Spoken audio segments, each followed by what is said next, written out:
Welcome back. Welcome back to the Detroit is Different podcast studio. All right. And y'all already know we keeping this thing going because this is a year of an election for the city of Detroit.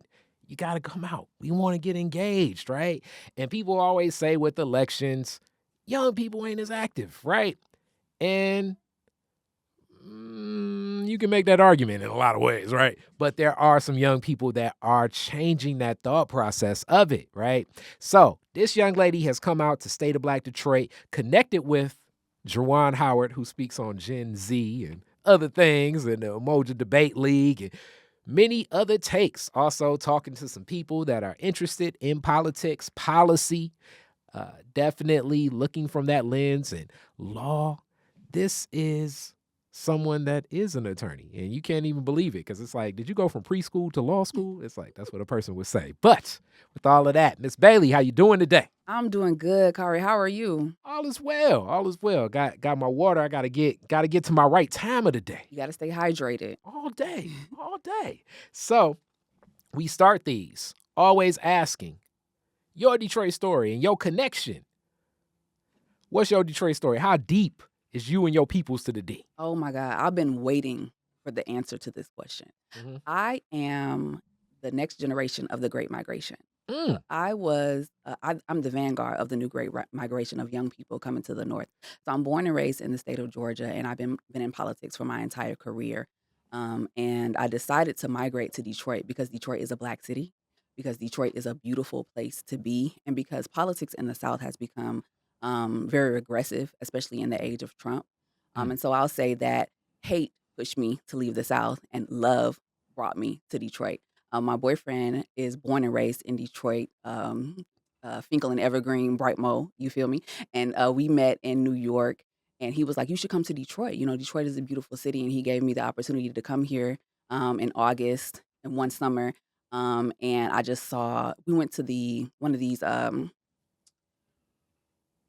festivals over on the east side, right by the Charles H. Wright Museum. And I saw a sea of just gorgeous, beautiful Black people just living. And then there's this opportunity to have, Black political power here in Detroit. And it's just so many things. And so I had to be here. I had to come here. I had to live here. I love the city. I love the history. I just recently bought a house off of Linwood and Claremont. I'm in the community. I love it.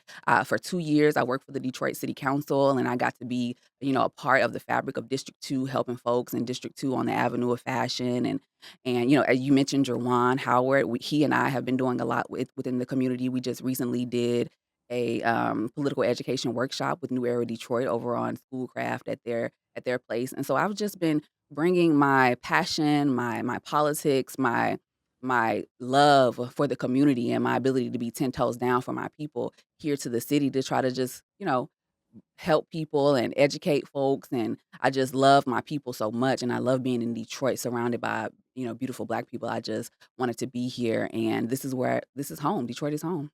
All right. So with all of that, I know it's somebody saying that you dating somebody from Brightmo? Is that what they saying? No, the Detroit, it's like Demo. You definitely love it. It don't get more culture than certain communities, and that's definitely for sure. You were a Detroiter, not like Absolutely. one of those people that's in the other city, and it's like then they be like, well, I really grew up in Madison Heights, but Never. So this whole arc from Georgia, where at in Georgia? I'm originally from Eatonton, Georgia, which is where Alice Walker is from, the author. Okay. All right. And growing up that space, being in Georgia, definitely one of them places where a lot of people definitely have roots in Detroit. What was your lens of Detroit then? What did you hear about it? What was your understanding of it? What was the connection? Yeah, so back in the day, my first real story about Detroit is that my mom, the first airplane that she ever took was to Detroit. She had to come up here for a conference of some sort. And I was a little girl. I didn't really understand, but she was just like, oh, I got to go to Detroit. And then, of course, cars, Detroit, Henry Ford, General Motors. They put the world on wheels, and it was very historic. One of my passions is transportation policy. So I would always hear about, Detroit and the motor industry and all of that. So those are mostly of the things that I heard about. Okay. All right. So in this journey, that understanding of Detroit. And I also know law and law school. Where you go to college, law school. What was the arc? What was your thought process with that? Yeah, so I went to Mercer University, which is I laugh and say it's the West of the PWIs. It's in Macon, Georgia. Um, and then I went to Georgia State University to get my master's degree in social work, and then I went to Georgia State University College of Law to get my law degree as well as a master's in public administration, which was a dual degree. What was that experience like?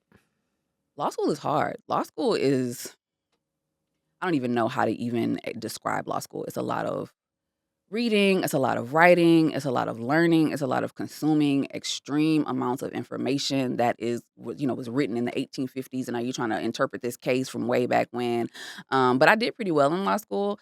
I appreciated the opportunity to be in connection with other folks who are interested in social justice. I joined the Black Law Students Association, which is really what got me through law school because even though Georgia State is really diverse and it's in downtown Atlanta, which is a really diverse area, being in law school in general, you're gonna be in the minority because it's just not a lot of Black people who go to law school. There's not a lot of people who can afford it. There's not a lot of people who just have the ability to do it, or a lot of people who are even thinking about law as a profession. So the Black Law Students Association is really what kept me in school, kept me going, gave me study partners, gave me people to be around, gave me people who are experiencing, other people who never had a lawyer in their family, didn't know any lawyers, and so we're all now together having this law school experience with one another, and that's kinda what helped me to get through that. So this arc, the thought process of what type of law and attorney did you pattern yourself in? What was your thought process of what would you do as an attorney when you were going through law school and leading up through and taking the bar? What was the thought process of like you saw yourself in this type of law? Oh, absolutely. I went to law school because I wanted to do policy. I wanted to be a lobbyist. I wanted to be in governmental relations. I wanted to make change at the policy level. That is the reason why I went. And so I wrote in my law school admissions essay. I seen the way that policy has impacted people's lives. My father was a returning citizen. He was in and out of prisons and jails for his entire life. And when he came out the final time, because of laws that had been passed at the federal level and because of him being a convicted felon, he had a really hard time with that. He was not able so most of my family, on his side lived in public housing, and as you know, there's a federal law that prevents felons from being able to live in public housing. So my father was essentially forced to be homeless because of the laws of the land. You also are not eligible to get student loans, so you're not able to go to college, and you also are not eligible for public assistance. So even if you do meet the income requirements for public assistance, you're not able to get food stamps and different things of that nature. So I saw the fact that my father being a convicted felon and being able to be discriminated against as it relates to employment, as it relates to housing, that is a law that caused that to happen to him, right? And so I knew instantly that I wanted to be able to make a change in that. And when I was getting my master's degree in social work, we were assigned to go to the Capitol, and the Capitol in the state of Georgia. And I looked around and I saw, oh, these are the people who are making laws for us. These are the people who are saying what we can and can't do. And there are also people called lobbyists who are here that are like actively engaged in the legislative process, changing a lot of this stuff, or at least, putting forth amendments and doing things to impact what is in our legislation. And I was like, whoa, that blew my mind. And so I was like, how do you get to do this? Who are these people? Who are these, all these people standing around influencing our policy? And people were like, oh, a lot of them are lawyers. A lot of them have law degrees. So if you want to do this, because essentially what you're doing when you are working in the legislative sector is that you're changing the law before it is made into a law, right? You're editing it as it's going through that process. And so because you're working in the law, being a lawyer gives you a different kind of perspective. And so they were like, yeah, you should go to law school if you're interested in this, because what you're doing essentially is creating the law. And so I was like, well, hey, that's where I need to be. And so that's why I decided to go to law school. Yeah, and when you speak about that, just so people get an understanding, a lot of the relationship between elected officials and the attorney, the lobbyist, the law departments that exist. Mhm. If you watch any council session of Detroit, city council, you're going to see a lot of people say Mr. Whitaker that leads our law department for the city council, or our corporate council, Conrad Mallett Jr. that leads the corporate council for the executive branch. So the mayor, like those relationships is very key because obviously you're dealing with a lot of laws if you're dealing with a lot of politics. So the relationship and the bond is very much there. A lot of elected officials are attorneys themselves, or have, law degree. Well, I guess you always, hence the Esquire, you know what I'm saying? Many people. And I speak of this also because when you read an ordinance, when you read a bill, when you read the laws, very litigious. Yeah. You're looking at like things and it's like, okay, what is this? How does this look? Like, what's going on? What are they even saying? Yeah, hence, if you run into some issues, you call in an attorney to talk the language. But talking about what's written, a lot of it is delivered and written where sometimes we're just not understanding. And just understanding that you had that goal, how do you make it more plain for the average person? That's an excellent question, and that is going to be the question that defines the next generation of politics, is bringing it to the people. So for me, being able to read a piece of legislation and being able to understand what it's actually saying and how it will work and how it will be implemented, that is a skill.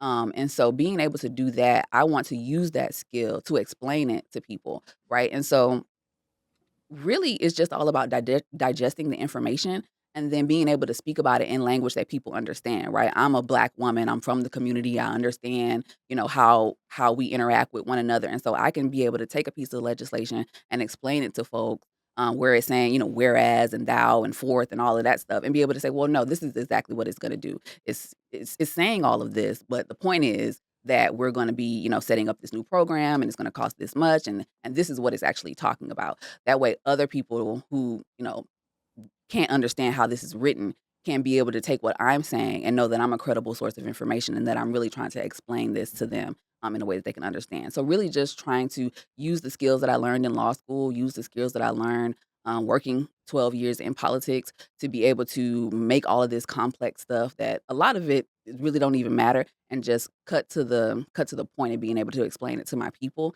in a way that they'll get it. So this also creates that lens, and I want to jump back into some Detroit questions shortly, where how this nation functions.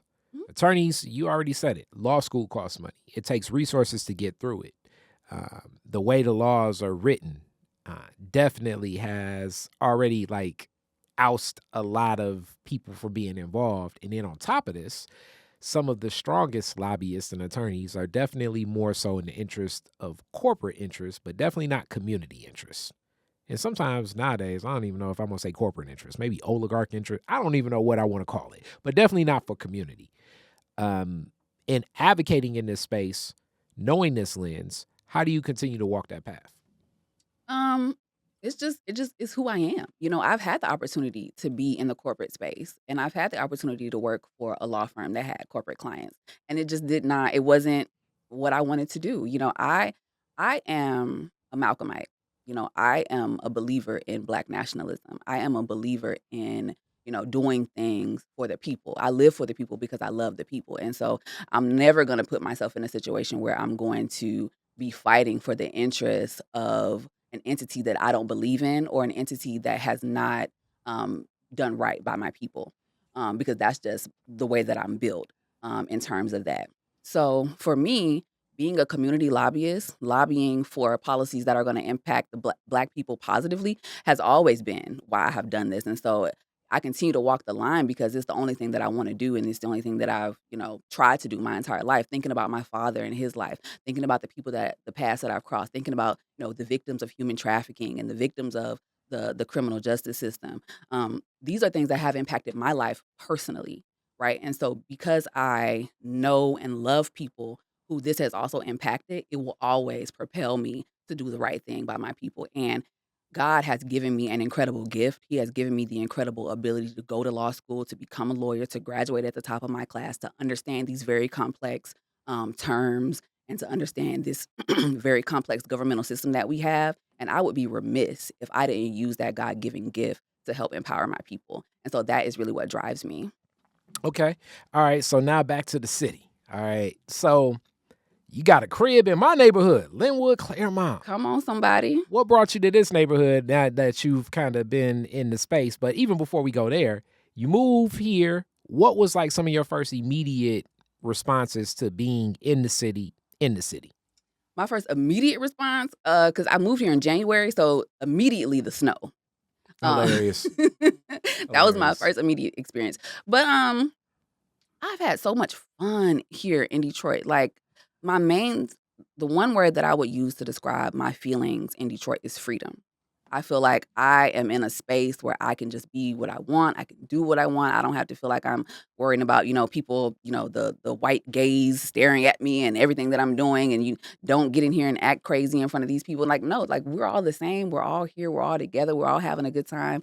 So that was my first real sense of just like this sense of freedom, the sense of, people here working, striving, doing what we need to do. And so those were all my positive feelings. And then working for the city of Detroit, working downtown is like everything that happens in the city comes through downtown, as far as like the big policy changes and the big issues and stuff like that. So being able to learn, being able to be in the neighborhoods, like working for the people of District 2, being able to be out there in the neighborhoods and be on the Avenue of Fashion and learn all the history. I mean, it's been an adventure. I call it my Detroit adventure because I've been having so much fun. I've been learning so much. I've met so many incredible people. I mean, Detroit is a city of doers.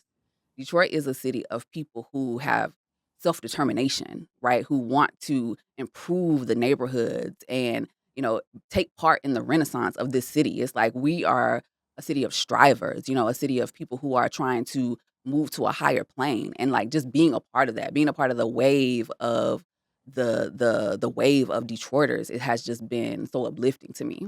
So you talked about working in District 2, and I remember one of the things you organized. So my council member, Callaway, when she was doing a lot of outreach about the redistricting, which Detroit is different now than District 5. It hurts.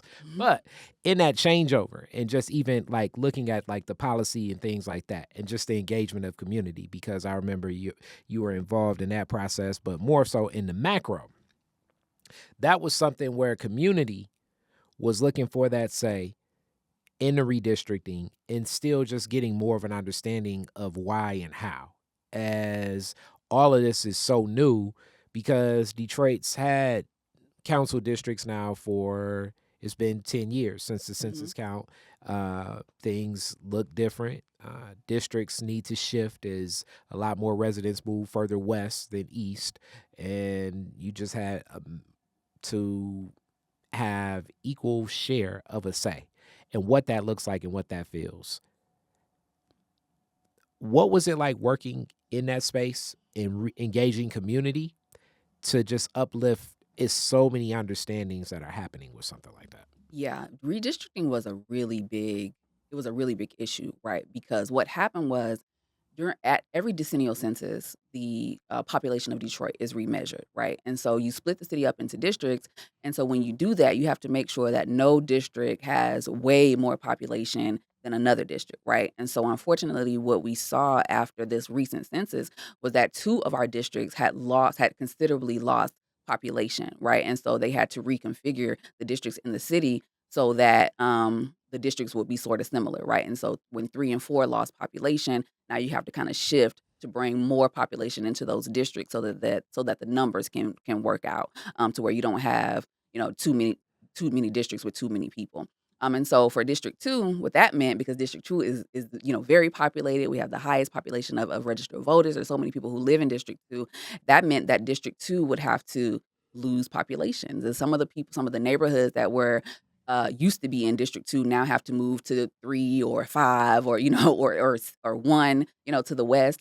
And so that was something that we had to understand, that we had to teach people about, because there were map options that came out and we had to None of them did. In every single one of them, I believe District 2 lost people because District 2 had so many people, and so we had to Mhm. explain that. And then we had the Grigsdale community who, in the final map, the sixth option, the final map that became the districts that we have now, Grigsdale and Grigsdale Farms to the east of Woodward are now gonna be in District 3. And when we were debating that, it was so tough because they were like, "We wanna be in District 2. This is where we wanna stay." Councilmember Calloway had done a lot to make sure that that community felt seen and felt heard. I remember, walking the streets, canvassing, inviting people, doing the Grigsdale plan, doing a lot of good things in that community. And now they're going to be moved to District 3. So that communication and that education of folks around the redistricting was a really tough thing to do. And I'm unopposed, and I want to sit here for a while because it's still going to shock a lot of people, I believe, walking into elections this summer. Mhm. And I want to sit here more so because this is a larger discussion about one, the census.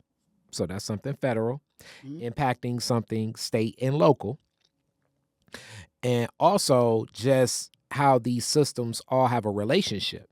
Because the charter commission, y'all remember the charter commission? So the charter for the city, remember it was a thing. The charter commission voted for district council by district. Mm. So that council by district uplifted this. Detroit at one point in time was all at large before this iteration.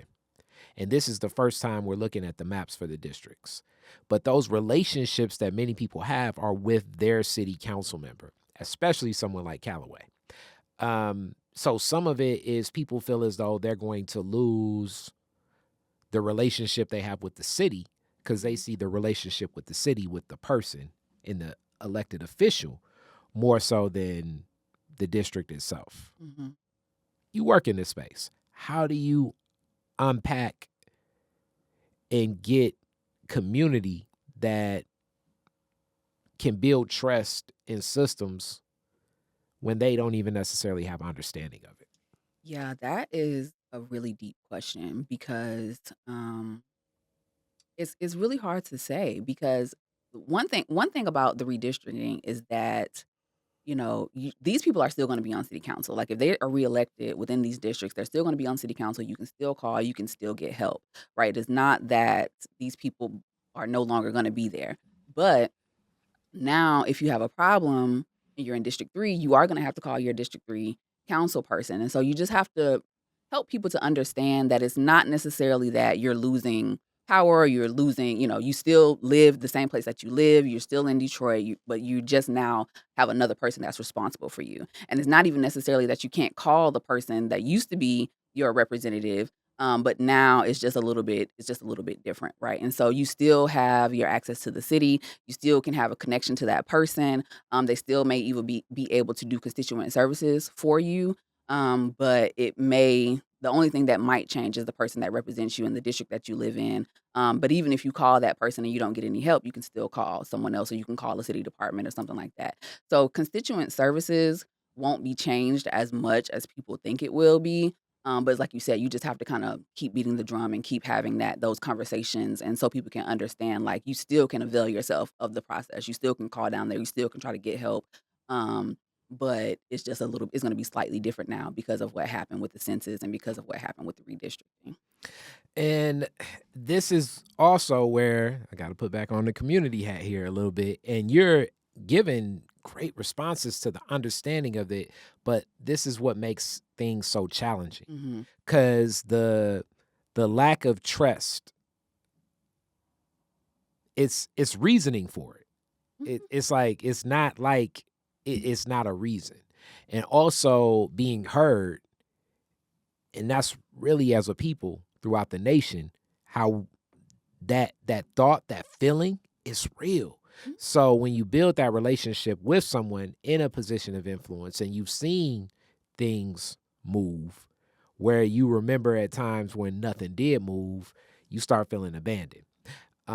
You're in this space in politics to support that. How do you prepare yourself when you're advocating for that and just hearing the concerns and knowing that these are legitimate concerns and frustrations, confusion, angst, anger about it? How did you prepare your presence of mind for this to be willing to have that bandwidth? Yeah, that's really great. That's a really great point because there are reasons for the distrust. There are reasons um for people not feeling comfortable with all of this, and I definitely respect all of that. And the way that I sort of tackle it or would tell people how to tackle this is through organization. Get organized, right? Because if you have a relationship with one lawmaker, no matter whether they're the one who represents you or the one that doesn't represent you but is still on council, you can still get things done if you're organized, if you use your organization to be able to engage with your legislators. And for me, the way that I stay sustained throughout all of this is just understanding that, right? Our legislative bodies are the ones that are going to be closest to us. So no matter if they represent you for your district or if you just know them or if you go to church with them, if you have a relationship with them, if you are using that relationship to remain engaged, you can still get things done. And so that's what I try to teach people and try to tell people is like just be prepared to be organized, be prepared to have solutions to your own problems and be able to present them to your legislators so that they can understand, what it is that you want to see done in your community. And even if you get redistricted, if you're in 5 now, but you have a good relationship with the person who represents 2 and they know you and you have a solution for a problem that you want to see done, you can take that to them. You can present that to them. That's what community advocacy is. That's what legislative advocacy is. That's essentially what lobbying is. It's just making sure that whoever is in a position of elected power, that they understand what your problems are, what the problems are in your community, and that you are able to use those relationships, use that close proximity to be able to persuade them to do the things that you need to see done in your community. Because what it's going to take now is it's going to take that constant engagement. It's going to take that constant applying of pressure. Um, to be able to make sure that things are getting done, not only at the local level, but at the state level and at the federal level, right? We have to be organized. We have to be together. We have to have the problems and the solutions, right? So they can know exactly what it is that we want to see done. We have to go in prepared. And so I just prepare myself because I know what it looks like. I've engaged in it before, and I'm just prepared to teach everyone else the same thing and how to do it. So now I'm gonna rewind you back to Georgia days. What did you see work most effectively there in that work? What did you witness galvanize folks? Oh yeah, people power, 100%. The most powerful force especially as it relates to legislative advocacy, is people power. As I mentioned, I work with a credible organization called the Southern Center for Human Rights, but we were a part of a coalition of criminal justice reform organizations that included the Southern Center for Human Rights, the Georgia Justice Project, the ACLU of Georgia, and we all worked together. We had a concerted effort to improve the criminal justice circumstances in Georgia. And so we would invite people down to the Capitol. We would have lobby days. We would invite, returning citizens to come down and actually speak to legislators. And who knows how often a returning citizen has ever had to talk to a state legislator or to go to a state capitol, right? And so just galvanizing people around a common need, around a common issue or problem. I mean, in that case, it was the criminal justice system, and the things that happen to us within that system. And so just bringing people down and say, hey, we have a common goal. We have a common problem. We have common things that we know would need to be worked on. And we also know that it's these people over here that are the reason why this is set up like this. And so that's why we need to go over there and talk to them. And we need to apply pressure to them and let them know, like, we're not going to allow this to happen. And so people power, I've seen in the middle of the night, people power stop legislation in its tracks, right? If you think about the legislative process, there are several stops of where legislation can just be completely stopped and not passed at all. And I've seen people protesting. I have seen people, talking to their legislators at the Capitol. I've seen people saying, vote no, vote no, vote no. If you hear vote no enough times, if you're a legislator, then that's just going to say, you know what, I don't want to be bothered with it. Let's just let this piece of legislation go. Right. And so galvanizing people with a common understanding of the common problem and taking them down to the halls of power in mass, right, can actually work. And so I've seen that happen on so many occasions, to stop legislation and also to get legislation passed as well. What are the tools that you've seen effectively get and galvanize that community?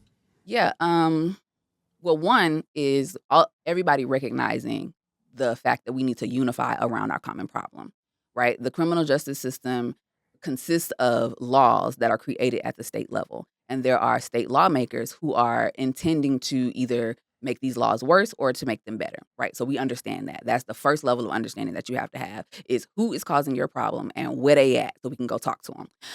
And then once you get that out to the community, letting people know that, then you give them a time and a place. You say, hey, we're going down to the Capitol on this day. We're going to be talking about this. Here are your talking points, right? So it's just like a march. It's just like activism work that you would do in the streets, but you're taking it to the people who can actually redress your grievance, right? You're taking it to the people who are actually making the laws.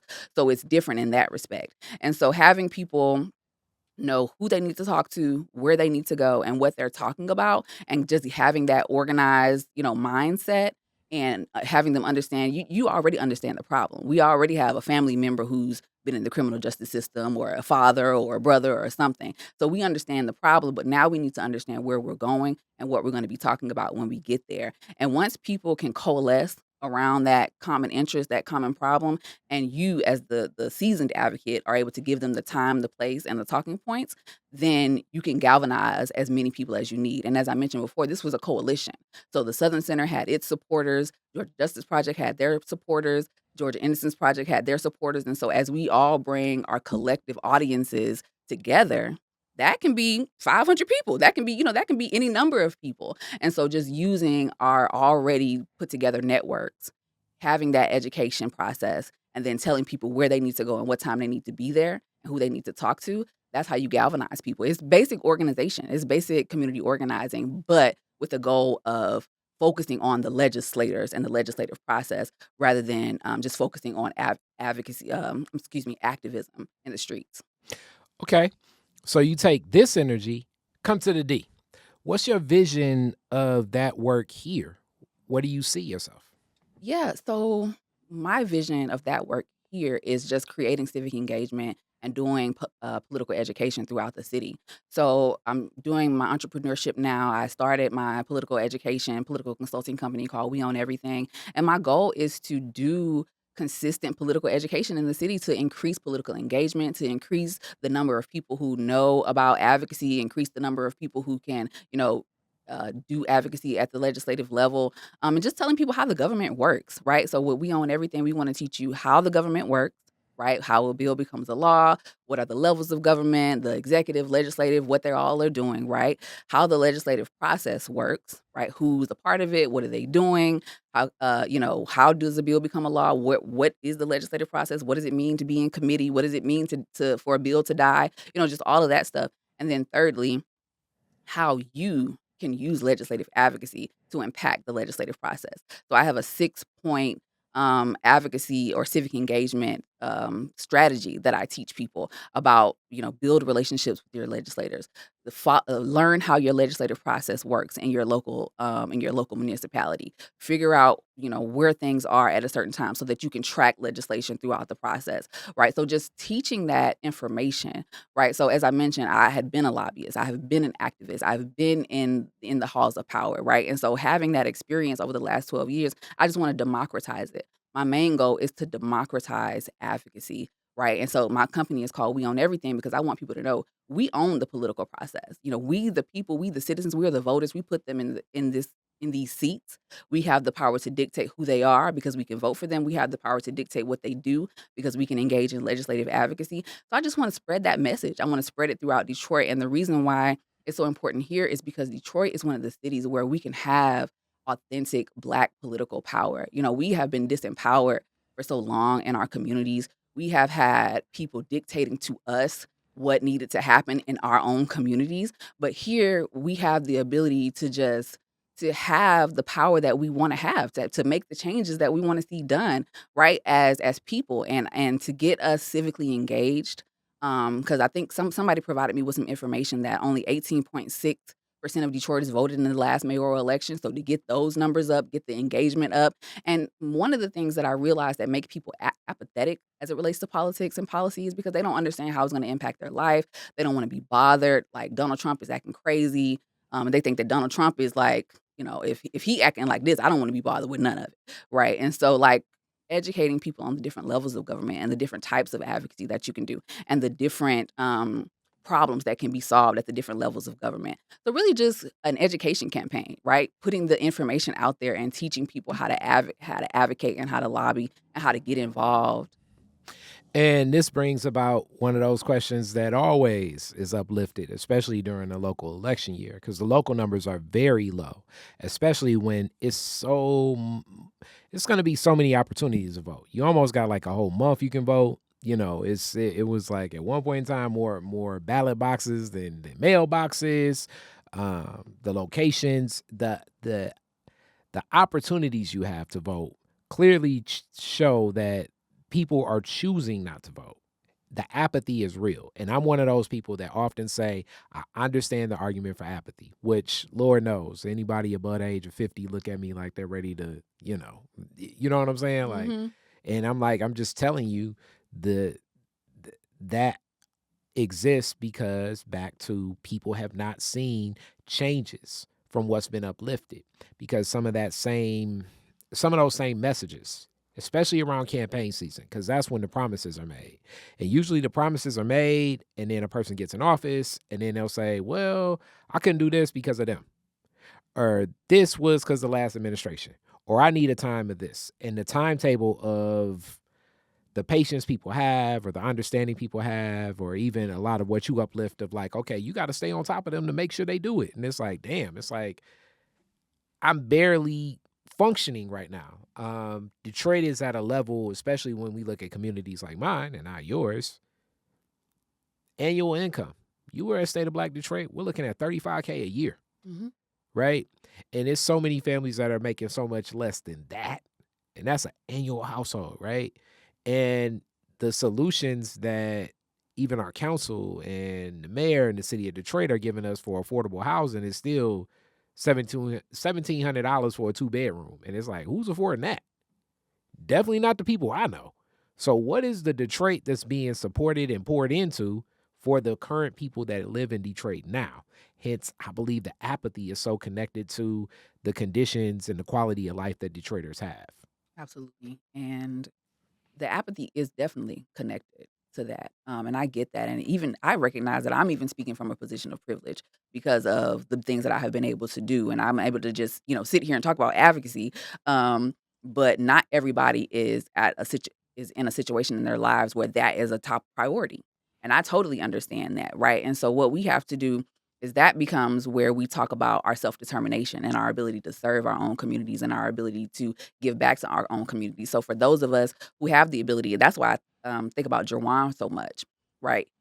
He is talking about community-based interventions to be able to empower the community financially, to be able to uplift our youth, right? And so that's where it's going to come, politicians do have a lot to do with that, and they can and the people like me and others who wanna be able to do that type of advocacy can come in and help, advocate for funding, help get, funding, put in these programs, figure out a ways that we can uplift our schools, right? So our schools can be better, so our young people can have more skills and don't have to, and can attain those jobs and things of that nature, right? And so that's where a lot of community-based intervention is gonna come. I'm also a social worker, right? So I understand low income folks and it's just being able to provide for yourself and provide for your family and your own basic needs, right? I don't come from privilege by any stretch, so I know exactly what that looks like. But that's going to come from community-based interventions. That's going to come from us serving our own communities, making sure that we're giving back to our own communities, making sure that we're providing training and programs for folks to be able to gain those additional skills. Policy is related to it as well because when you talk about wanting to have more economic development within the city and having people being able to buy land and having people be able to attain assets within the city.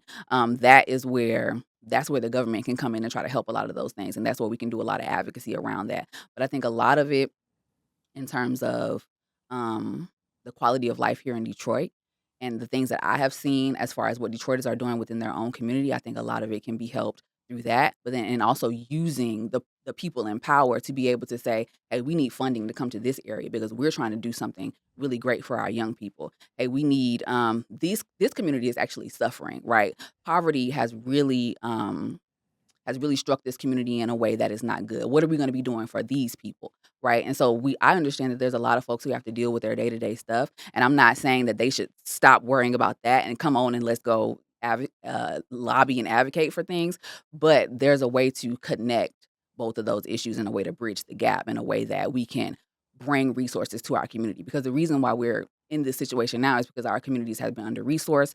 They have been disregarded by the government. They haven't been, invested in the way that they should be, right? And so now we're having to sit back and deal with a poor quality of life, and that's unfair. So community-based intervention, social work to make sure that people have, their basic needs met, and then using our advocacy and lobbying skills to make sure that the government and the people in power understand what has happened to our communities and no understanding that they need to bring resources to our community so that we can solve a lot of those quality of life issues.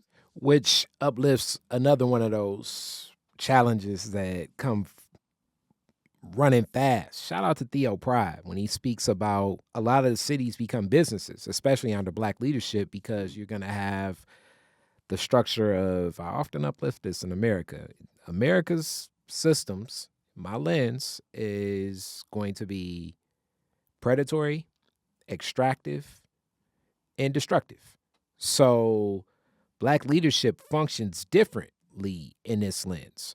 So many cities become businesses, meaning that what the municipal governments would usually get from a state and the federal government, that's not coming anymore. So as a city becomes transactional, communities with residents no longer are as honored because you got to make money. You got to do things like a Detroit Economic Growth Corporation that comes in the lens and the scope, the DDAs, the downtown partnerships. Many of these relationships of the quasi-governmental corporate entities are spawned from the relationship of federal and state governments not pouring into cities. As a lot of people definitely look at what's going on from a federal level, did you know that the state of Michigan has owned the city of Detroit billions of dollars, which eloquently, I love uplifted this. Check the archives of Detroit is different. As I always said that bankruptcy was illegal, but archives of Detroit is different. Anthony Adams' interview spoke of the non-resident tax form that was owed for so long to any Detroiter during the Archer administration was broken under a deal where the state would give that money directly to the city. The state has never honored that debt. Never. Right? So it's deals like that happen where our city has resources that are shared. We look at the water system, resources shared. We look at Belle Isle, resources shared, to the point where now it's conditions where people say, like, if we take over those resources, we may not have the capacity to keep up with those resources. But these assets are just now transacted, but these are the key assets that kept this city in the value of what the city is. And it's never dealt with equitably. These are the fights on all levels that impact everything kind of coming together. And I'm giving this more so in a comment, more so than a question form, and understanding these relationships. And most people just may not even necessarily keep a lot of this stuff in their head like I'm keeping it, because definitely I'm out of privilege to do all types of stuff, right? But they know they got that feeling in their gut. They got that feeling in their heart that this ain't right. The contracts that went out for demolition of so many of the homes that many people just look at and say, you know what, I could care less because we just needed these homes torn down. And the value of vacant land being so valuable, because the thought process is the vacant land can be more valuable than a property because it's already torn down and you can do whatever there. Mixed use districting of what you could do here, where it's like industrial or residential or whatever. The thought process in a lot of circles is the people that are here are not seen as valuable as the people that could come here, right? So when we're in this space and looking at things, it leaves a bad taste in a lot of people's mouths. Hence the apathy, I think, is that's the argument for it when I explicitly share a lot of that. And then, then I'll hear about this program or that program or this program or that program, and then you see an instance like the young woman that had the children that died in the car, and then it hits you like, damn, that's a closer reality. Then you look further and it's like, okay, the access to the shelters for houselessness. But this is as much of the Detroit issue. This is an American issue. Because actually, you know, you go to LA and look at the homeless situation out there, and it's like, whoa, you know what I'm saying? It gets, yeah. And what role are people in positions to quote unquote solve these problems, even looking at addressing these problems from like that 30-foot lens? And that's why I actually applaud you being engaged in community and still looking at engaging with policy. Because oftentimes the way policy is delivered, by the time it gets to community, it looks so different. Yeah. Yeah. And see that, and that to me, that's backward, right? I think we have come to a point now with so much apathy, with so much, we don't even really care about the government anymore, is that we started to think that they're up there doing stuff to us and just delivering it down to the people. What I'm advocating for is a switch. And I like to call it a political revolution where we deliver the power back into the hands of the people. You made a statement that said the people that could come here are more valuable than the people who are already here. To me, that's a tragic statement. To me, that is something that it breaks my heart to hear, because the people who are here are the people who kept Detroit going, right? That these are the people who matter the most in my estimation. Not that we don't want, people to come, but the people that stuck and stayed and were here and doubled down and invested in this city deserve to be heard and deserve to be included in a lot of these processes. And I to that, and I know you were on the front line. The number one issue of everybody that's been here, and our executive administration right now has no answer to it that sits well with anybody, is what about these overassessed taxes? If you go to any community meeting, that issue is coming up.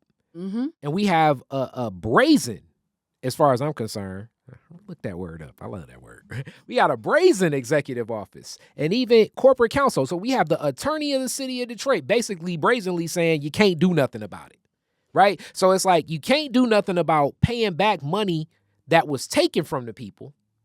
And some would argue that they're still over assessed. I got the book. Thank you, Doc. Right? But it's like you didn't do nothing when you took it. You know what I'm saying? So it's illegal to pay me back what was stolen. Mm-hmm. So and I know this is like, but this is the heated exchange. You go to any community meeting in the city of Detroit, that's going to be brought up.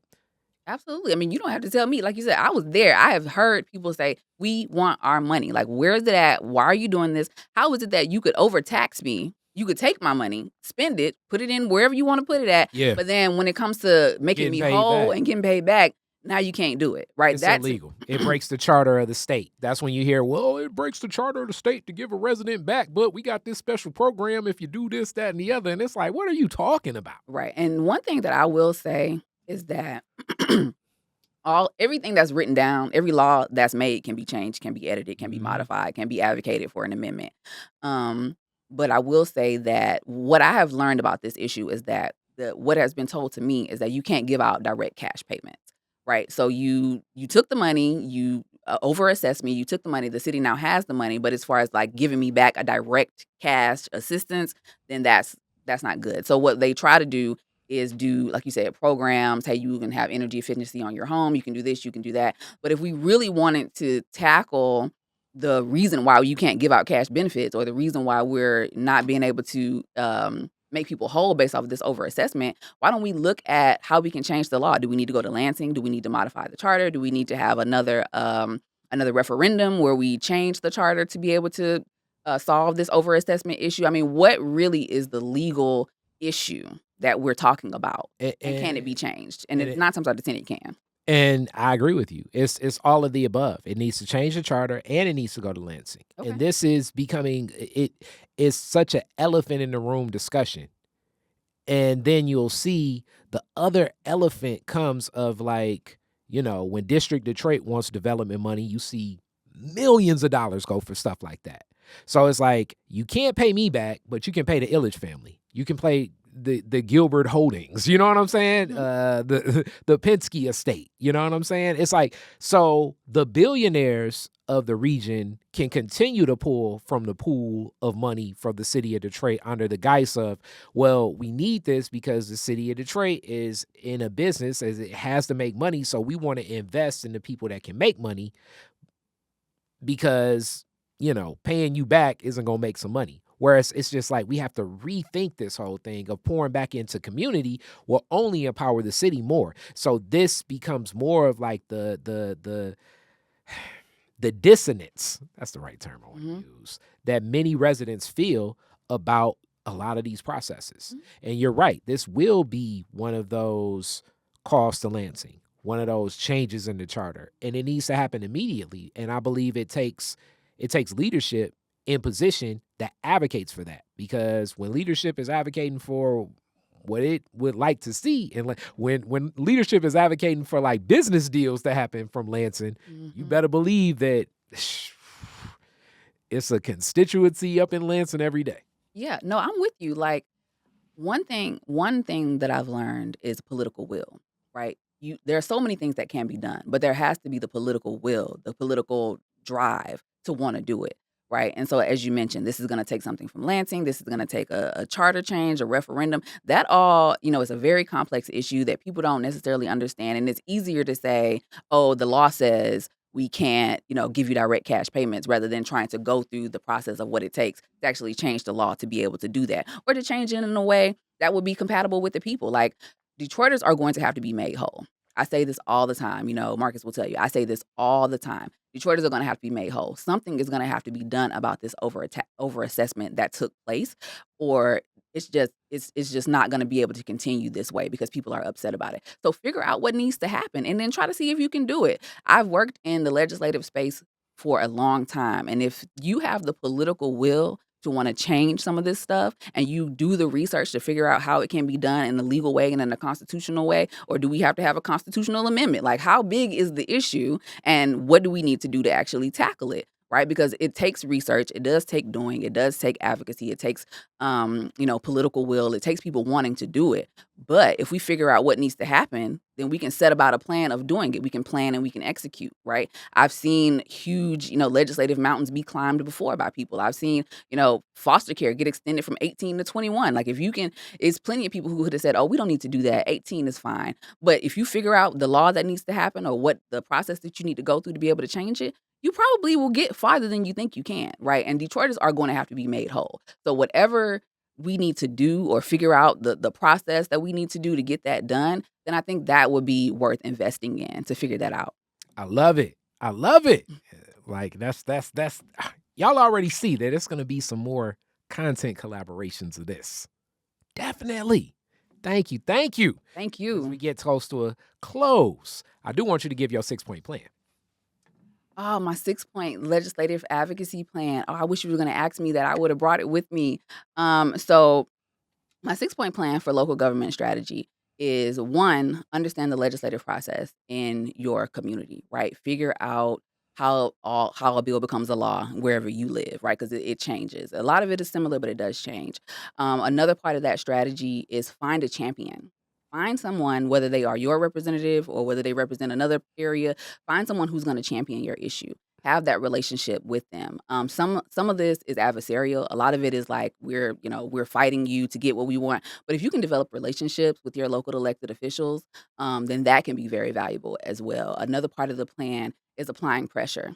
People want to, say something one time and then hope that it changes. Well, legislative change is incremental change, right? A lot of it takes a lot of time. And so what we have to do as activists is make sure that we are advocating all the time, that we are, one another part of the plan is take every single opportunity that you have to talk about your issue in front of folks. Right? No matter what it is, if it's public comment, if it's coming down to the committee, if it's, talking on social media, if it's doing an interview like this, anytime you can get your issue in front of folks, then you need to be able to do that. Another thing is clearly define the problem and also come with a solution. I can't tell you how many times legislators have looked at me and said, you don't want me to do this. Well, what do you want me to do? And you actually have to be able to tell them, hey, if you do it this way, this will actually be more helpful for the community. If you change this rule, then this will actually be more helpful. And that's something that they can work with, right? Because you're not just yelling, we don't want this, we don't want this, we don't want this. Well, what do you want? Right. And so now you're in a position to be able to define what it is that they do. And so having the problem clearly outlined and having the solution clearly outlined, finding a champion, applying pressure, and then understanding how your legislative process works are the main components of my advocacy plan for local government engagement. Thank you. Thank you. All right. I love this. Now I got to ask you the classic Detroit is Different questions. Wonderful interview. First, very first car, year, make, and model, year you got it. Ooh, my very first car was a Honda Elantra, and my mama gave it to me. Okay. All right. So, where's the first place you went when you got it? Where was the first place I went when I first got my car? I don't know. Probably to go buy something, I'm not really even sure. That was Okay. so long ago. Oh, man. What was the name of the ride? What you name it? I didn't I didn't even give it a name. Should I have Oh, given man. I know, I'm so whack. I'm the wackest Hilarious. person on earth. Hilarious. All right. You're the DJ at the end of the fireworks, Woodward and Jefferson. You get to play 2 songs. What songs you playing? Oh my God. Classic Detroit. How does it go? It's I don't even know if I can say it here. Blank and blank. Blank and blank. Got I you. can't say. DJ Assault. There we go. Yes. You going with Ghetto Tech. Yes. I'm actually going to bring the producer of that in studio soon. A day. Shout out A Day. You coming soon, A Day. Definitely. Jail and Weave. Yes. Definitely some All of Detroit that. Ghetto Okay, Tech for some sure. Ghetto Tech. Okay. All right. So that's song 1. What else?